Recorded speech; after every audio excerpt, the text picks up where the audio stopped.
네, 지금부터 궁극의 CI 환경을 만들기 위한 여정을 여러분들에게 소개시켜 드리도록 하겠습니다. 오늘 발표하게 될 저를 좀 간단하게 소개를 드리자면 저는 현재 당근 SRE 팀 딜리버리 파트에서 일을 하고 있고요. 회사에서는 그레이라는 이름을 쓰고 있어요. 전 지금 현재 사내 개발자 플랫폼인 컨트롤을 개발을 하고 있고, 앞서 말씀해 주신 것처럼 도커 캡틴으로 대외적으로는 활동을 하고 있습니다. 다양한 오픈소스에 기여하는 거에도 관심이 굉장히 많아요. 그래서 오늘 발표하게 된 염근철이라고 합니다. 반갑습니다. 네, 오늘 이야기할 주제에 대해서 소개를 드릴 건데요. 제가 목차를 그냥 다 읽어드리기보다는 오늘 제가 어떤 발표를 하게 될 건지에 대해서 소개를 드리는 게 좋을 것 같아요. 그래서 오늘 저는 당근에서 CI 환경을 더욱 효율적으로 개선하기 위해서 제가 했던 그런 고민들이랑 그 고민을 서비스에 녹여내는 과정에서 발생했던 여러 이벤트들을 여러분들에게 풀어드리려고 해요. 그래서 단순히 그냥 이거 만들었어요 하고 결론만 말씀드린다기보다는요, 그 과정에서 제가 밟았던 시행착오들도 여러분들에게 소개를 시켜드리면서 혹시 저랑 비슷한 고민을 하고 계시는 분들이 있다면 그런 제가 밟았던 지뢰들을 좀 피해 가시기를 바라는 마음으로 오늘 발표를 시작해 보도록 하겠습니다. 그럼 바로 시작을 해보도록 할게요. 아시는 분들도 계실 텐데요. 당근에는 컨트롤이라는 이름의 자체 개발자 플랫폼을 만들어서 운영을 하고 있어요. 이 개발자 플랫폼은 처음에는 가벼운 배포 시스템으로 시작을 했는데요. 지금은 이 위에 비용 시각화라든지 자원 생성 및 관리, 로깅 모니터링 이런 다양한 서비스들이 그 위에 붙으면서 오늘 입사한 개발자도 직접 스스로 서비스를 배포하고 운영할 수 있게 하자라는 이런 목표 하나 아래에서 개발자 편의를 위한 다양한 고민이 담겨 있는 플랫폼으로 성장을 했습니다. 근데 오늘은 저는 이 멋진 플랫폼에 대한 이야기는 좀 미뤄두고요. 저희의 시작이었던 이 배포 시스템 자체를 좀 더 개선하기 위해서 제가 했던 고민을 좀 여러분들이랑 나눠보려고 해요. 먼저 그 이야기를 드리려면은 스테이트리스한 이 배포 환경에 대해서 여러분들이랑 이야기를 나눠봐야 되는데요. 저희의 배포 프로세스도 사실 일반적으로 여러분들이 쿠버네티스를 활용해서 배포하고 계시는 환경이라면 그 환경과 크게 맥락은 다르진 않을 거예요. 왜냐하면 저희는 이제 코드 저장소인 Git에서 시작을 해서 그 Git 코드를 기반으로 컨테이너 이미지를 만들고 그 이미지를 또 기반으로 해서 도커 파일 만들고 그거를 쿠버네티스 매니페스트로 만들어서 그걸 쿠버네티스 클러스터에 반영하는 순서로 진행이 됩니다. 크게 다를 건 없죠. 근데 이 배포 파이프라인을 관리하기 위해서 조금 더 특별한 점이라고 하면은 백엔드로 아로그 워크플로우스라는 오픈소스를 쓰고 있다는 점 정도가 될 것 같고요. 이 오픈소스를 활용하면은 영속되는 이런 잡들을 각각 독립된 컨테이너 환경에서 실행을 할 수가 있어요. 제가 스테이트리스한 환경에 대해서 이야기를 하려고 했잖아요. 방금 전에 이 배포를 위한 각각의 잡들을 제가 독립된 컨테이너에서 실행을 한다고 했어요. 근데 이 컨테이너들은 한번 사용되고 나면은 삭제가 되고 또 그 다음에는 새로운 컨테이너가 만들어지고 이런 구조잖아요. 그래서 약간 일회용기 같은 느낌을 가지고 있어요. 그래서 이러한 특성이 저는 상태가 지속되지 않는다는 점에서 스테이트리스하다라고 표현을 하는데요. 아무래도 이런 환경에서 좋은 점은 확장이 편리하고 이전 배포에 다음 배포가 영향을 받지 않는다. 이런 점들이 있을 것 같아요. 근데 반대로 그런 장점이 이런 단점도 같이 초래하게 됩니다. 매번 빌드할 때마다 캐시도 사라져 버리니까 이 캐시가 매번 빌드할 때 새로 처음부터 빌드를 하게 만들면서 로컬에서 캐시가 유지되는 다른 환경에 비해서 매번 느리게 빌드가 되는 거예요. 이게 사실 이런 문제가 아로그 워크플로우스를 사용하는 저희 환경뿐만 아니라 GitHub 액션이든 고시디든 젠킨스든 이런 환경이 유지가 상태가 되지 않는 파이프라인을 쓰시는 환경이라면 모두 비슷하게 가지고 있는 고민일 거라고 생각을 해요. 그래서 근데 저는 이게 모두가 가지고 있는 고민이라고 해가지고 그거를 그냥 포기하기에는 개발자 리소스가 너무 낭비가 많이 된다라고 생각을 했던 것 같아요. 그래서 때는 이제 바야흐로 2년 전으로 돌아갑니다. 저는 이 문제를 개선하기 위해서 고민을 시작을 하게 돼요. 당시에 처음 떠올렸던 방법은 리모트 캐시였어요. 지금은 이 리모트 캐시가 꽤 유명해져서 어떤 분들은 이미 뭐 쓰고 계시는 분들도 많이 있을 것 같고요. 만족하시는지는 모르겠어요. 왜냐면 이 개념을 좀 설명을 그래도 좀 드리자면은 컨테이너 이미지를 저희가 빌드할 때 발생되는 이 캐시 이거를 로컬이 아니라 원격 저장소에서 관리하겠다라는 개념이거든요. 이게 뭐 ECR이라든지 뭐 S3도 쓸 수 있고요. 굉장히 다양한 저장소를 활용을 할 수가 있어요. 그래서 저는 이걸 쓰면 괜찮겠다 이런 생각이 들었습니다. 그래서 제가 그런 고민을 할 때쯤에 찾아보니까 당시에 이 컨테이너 빌드에 좀 한정된 오픈 소스들이 굉장히 많이 있었어요. 그래서 좀 몇 가지 찾아보니까 뜨거운 오픈 소스들이 있더라고요. 그래서 저도 좀 비교를 해보기로 했습니다. 기왕 적용을 하기로 했으니까. 고르고 골라가지고 마지막으로 제가 비교해 놓았던 오픈소스가 두 개가 있는데 카니코라는 친구와 빌드킷이라는 오픈소스가 있었어요. 아무래도 저희 팀에서는 이런 오픈소스를 선택할 때 좀 중요하게 생각하는 지표가 몇 가지가 있었는데요. 첫 번째는 커뮤니티 활성도, 그리고 이제 프로젝트의 장기 지속 가능성, 그리고 해당 오픈소스를 저희가 적용을 했을 때 개발이나 유지 보수의 편의성이 얼마나 좋을까, 이런 것들을 좀 고민을 많이 했는데요. 보니까 카니코라는 이 프로젝트가 GitHub 스타스도 훨씬 많고 구글에서 관리하기도 하고 또 프리빌리지드 모드를 안 쓰니까 보안적인 측면에서도 훨씬 안전하고 서버 데몬 없이 바로 쓸 수 있어도 저희가 유지 보수하기도 편해 보이더라고요. 그래서 그런 맥락에서 저희가 선택한 도구는 바로 빌드킷이었습니다. 방금 전까지 카니코 좋다고 이렇게 얘기해놓고 갑자기 왜 빌드킷 생각하실 수도 있을 것 같은데 이유는 로고가 예뻐 보였어요. 로고가 물고기 죄송합니다. 이게 이유면 안 되겠죠? 네.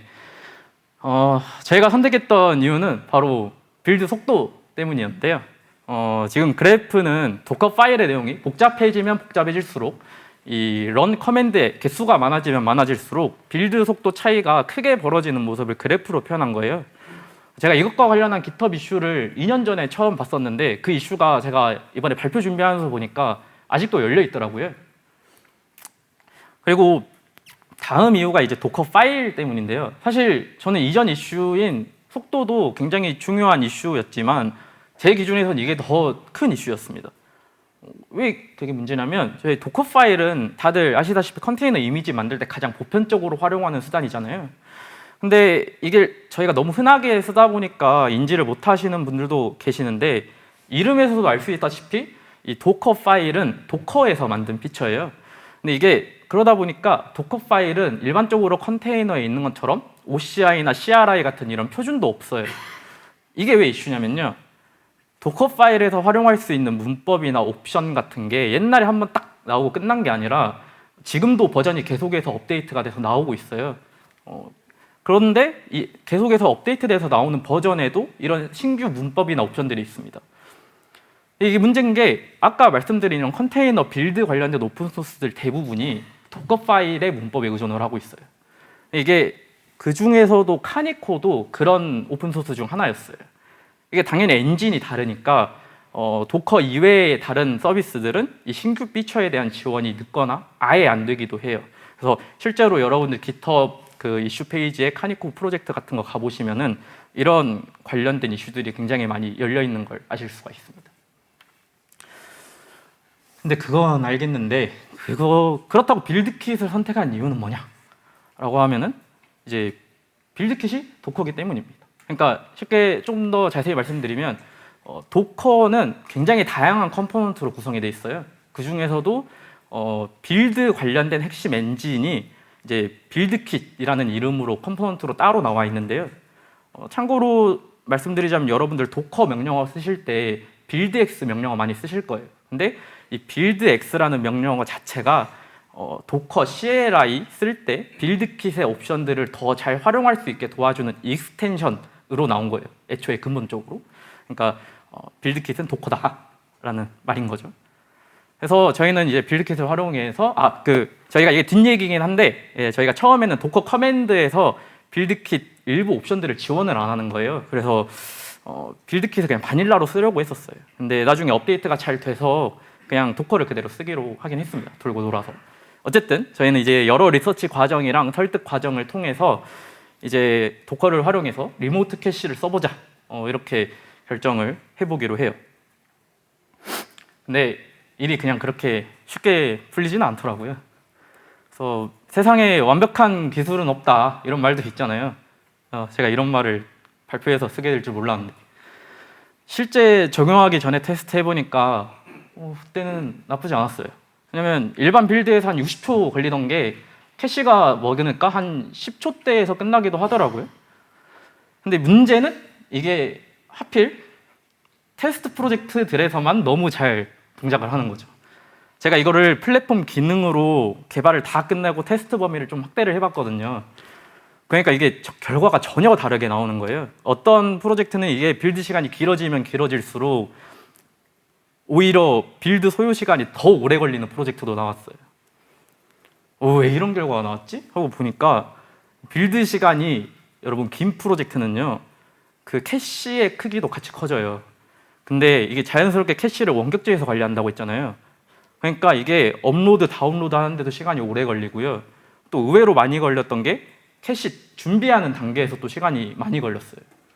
이게 캐시 준비 단계는 또 시간이 왜 많이 필요하지? 이렇게 생각을 해보니까 이게 뭐 그렇게 생각이 들 수도 있는데 모든 캐시를 저희가 다 업로드하는 게 아니고 이번 빌드에 추가로 생성된 레이어들만 따로 추출을 해서 업로드를 해야 되잖아요.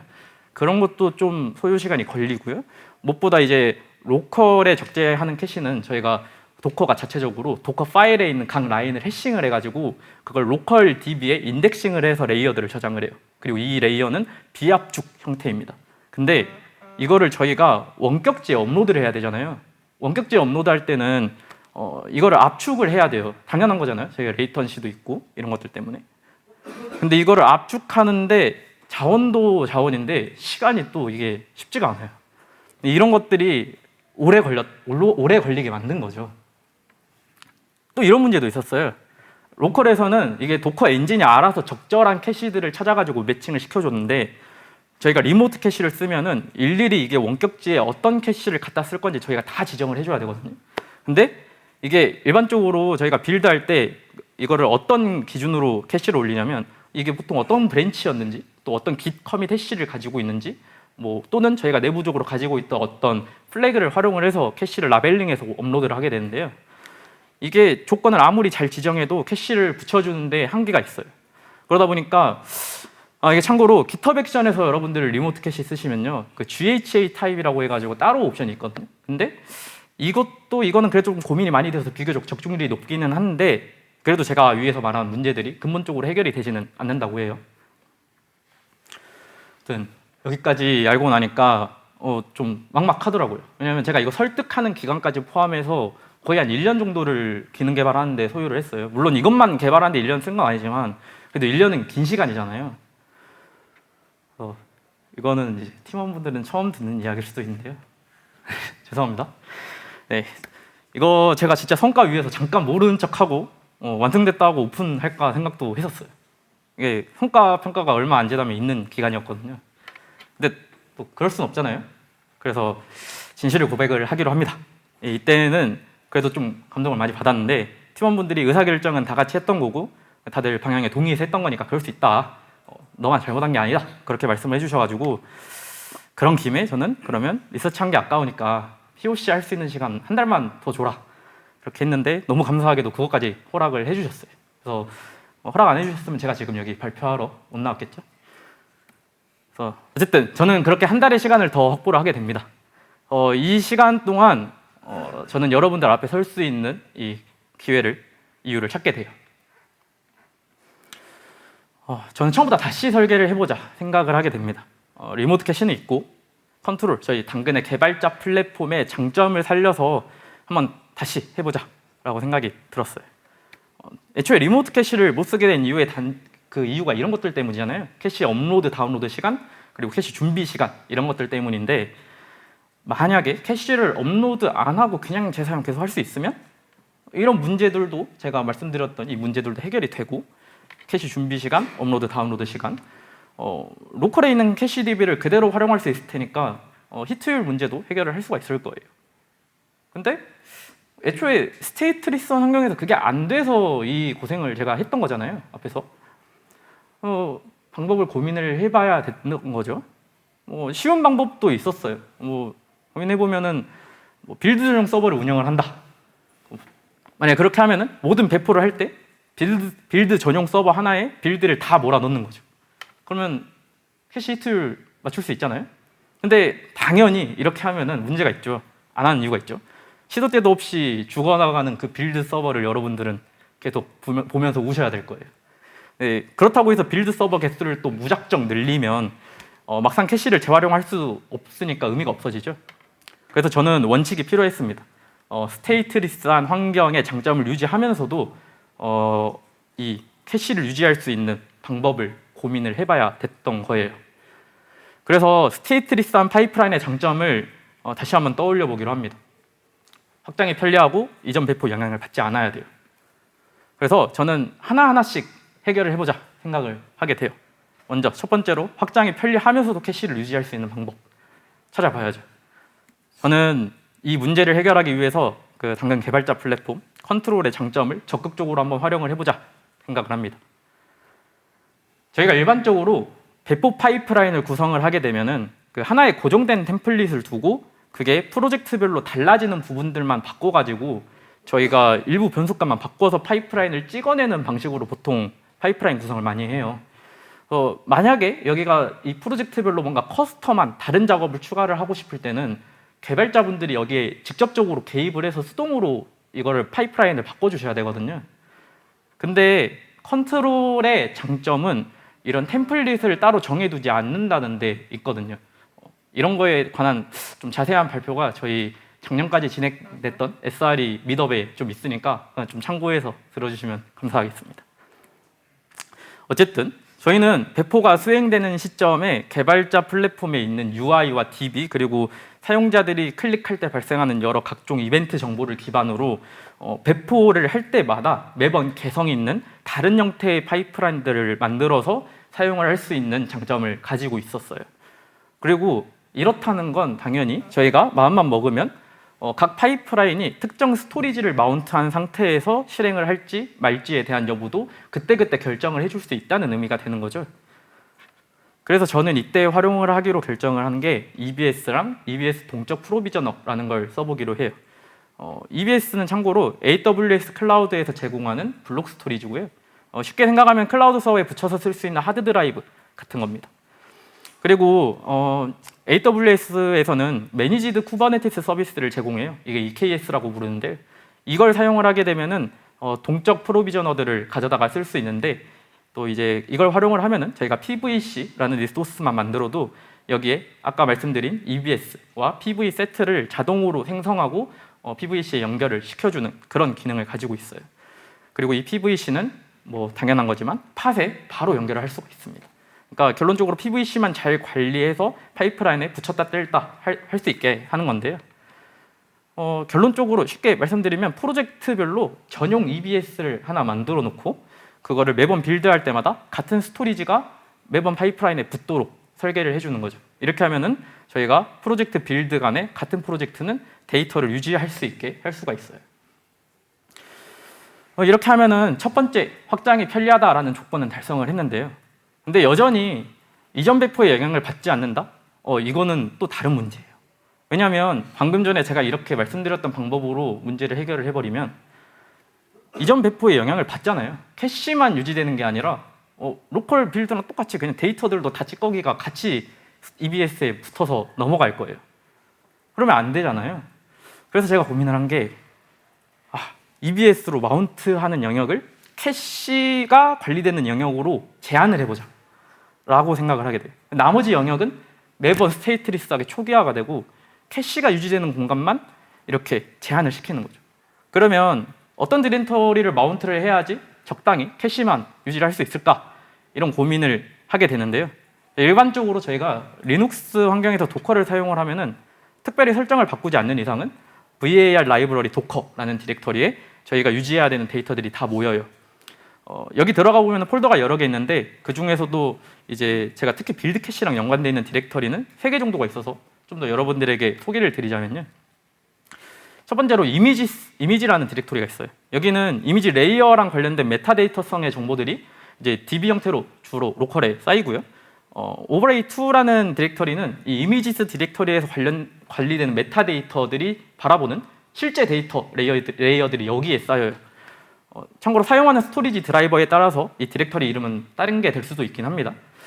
그리고 마지막으로 빌드킷 디렉터리가 있는데요. 여기는 이제 빌드 캐시와 관련한 메타데이터들이 이제 저장이 되기도 하고 실제 데이터들도 저장이 됩니다. 이렇게 말하면 이제 빌드킷 디렉터리만 있어도 되는 거 아니야? 이렇게 물어보실 수도 있는데요. 실제로는 이제 이미지 레이어랑 빌드 캐시 간의 이 경계가 조금 모호해요.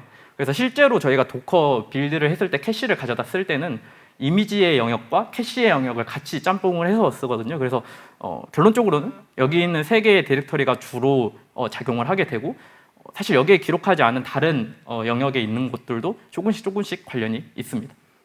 그래서 결론은 VAR 라이브러리 도커라는 디렉터리를 저희는 마운트에서 관리를 하기로 해요. 이렇게 하게 되면은 두 개의 조건이 다 만족하면서도 캐시가 유지되는 파이프라인을 완성할 수 있게 되었죠. 이게 끝이 아니에요.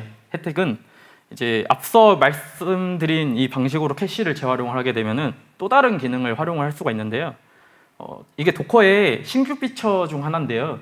런 커맨드를 사용할 때 마운트 타입이라는 옵션을 붙일 수가 있어요. 특히 그 중에서도 캐시라는 타입이 좀 제가 여러분들에게 소개해드리고 싶은 기능인데 이 기능을 붙여서 옵션을 붙여서 명령어를 실행하게 되면은 매번 빌드할 때마다 특정 디렉터리를 그 명령어가 실행될 때에 한해서 유지를 시켜줘요. 그러니까 제가 예시로 보여드리고 있는 내용에서는 두 개의 런 커맨드가 있는데요. 첫 번째 런 커맨드는 마운트 타입 캐시 옵션이 붙어 있고요. 나머지 두 번째 커맨드는 그냥 일반 커맨드예요. 이 경우에는 매번 빌드할 때마다 첫 번째 커맨드가 실행될 때에 한해서 고 패키지 모드라는 디렉터리가 매번 유지가 됩니다.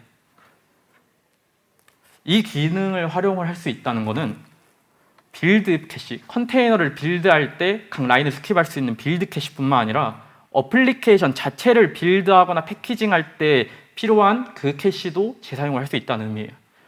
그 말은 고의 모듈 다운로드, 빌드, 파이썬 패키지 다운로드, 그레이들, 넥스트.js 빌드 속도 이런 것들을 캐시 디렉터리를 유지하는 방식으로 그 라인을 스킵하는 게 아니라 그 커맨드 자체의 속도를 빠르게도 할 수 있다는 의미인 거죠.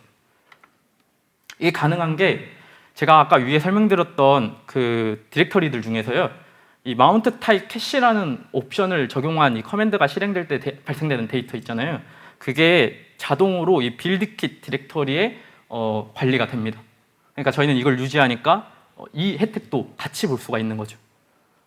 요약해 보면은 당근의 자체 배포 플랫폼인 컨트롤의 유연성, 그리고 EBS와 동적 프로비전을 활용한 데이터 유지 기능, 그리고 도커의 캐시 매니지먼트 능력에 이런 것들을 조합을 해서 문제를 해결을 한 건데요. 저는 이 기능에 대한 POC를 한 달이라는 시간 내에 성공적으로 해내게 됩니다. 대망의 마지막 장인데요. 그래서 기능 오픈을 했을까요? 네. 축하해 주십시오, 여러분. 아주 성공적으로 오픈을 했습니다. 감사합니다. 심지어 POC 이후에 3개월도 안 지나서 오픈을 했고요. 이전에 삽질하면서 작업해뒀던 게 시간 단축에 좀 도움을 많이 줬다고 생각을 해요.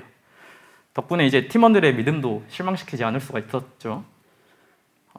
어떤 프로젝트는 이 빌드 소요 시간이 91%까지 감소하기도 했고요.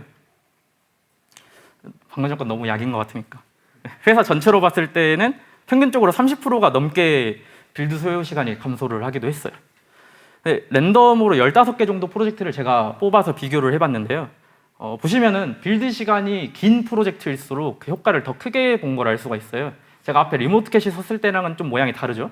그래서 실제 효과를 봐야 되는 프로젝트들이 더 크게 효과를 봤다라는 것을 알 수가 있습니다. 당연히 이게 아무리 좋은 기능이어도 그냥 막 적용한다고 모든 프로젝트가 다 혜택을 보는 건 아니거든요. 아는 분들은 아시겠지만 이게 캐시를 아무리 활용을 할 수 있어도 도커 파일이 캐시를 잘 활용할 수 있는 형태로 잘 작성되어 있지 않으면은 이게 아무 의미가 없어요. 그래서 저는 고민을 했어요. 예, 컨트롤 이 개발자 플랫폼을 통해서 저희가 각 프로젝트별로 배포하는 데 소요된 시간에 대한 통계를 개발자분들이 직접 확인할 수 있도록 지표를 이렇게 제공을 해드렸습니다. 이렇게 하니까 또 기술에 진심인 당근 개발자분들은 자연스럽게 본인의 프로젝트를 이제 빌드 시간을 줄이기 위해서 스스로 개선도 하시고 또 이제 때로는 다른 팀이랑 막 경쟁을 하기도 하시더라고요. 그래서 제가 앞에 말씀드린 성과들은 이런 개발자분들의 좀 적극적인 협조 덕분에 또 빛을 발할 수 있었다라고 말씀을 드려보겠습니다. 물론 뭐 아직 완벽한 기술은 아니긴 합니다. 이게 해결해야 될 과제들이 있는데요. 예를 들면 한 프로젝트가 빌드를 동시에 여러 번 하면요, 그 중에 빌드 한 개에만 캐시를 붙일 수 있어요. 하나의 프로젝트가 동시에 여러 번 하면. 근데 이게 도커 데몬이 한 데이터 소스를 보고 동시에 여러 개가 뜰 수 없는 문제도 있고, 이제 만약에 뜬다고 해도 동시 쓰기 문제가 발생하기 때문에 이거를 해결을 하기가 좀 어려웠고, 이게 첫 번째 문제예요. 그리고 두 번째 문제는 EBS 특성상 크로스 존 활용이 어렵다는 특성 때문인데요. AWS에는 이제 좀 부연 설명을 드리자면 서버가 위치한 국가별로 이 리전이라는 개념이 있고 그 하위에 Availability Zone이라는 묶음 개념의 데이터 센터 묶음 개념을 관리를 하고 있어요. AG라고 부를게요.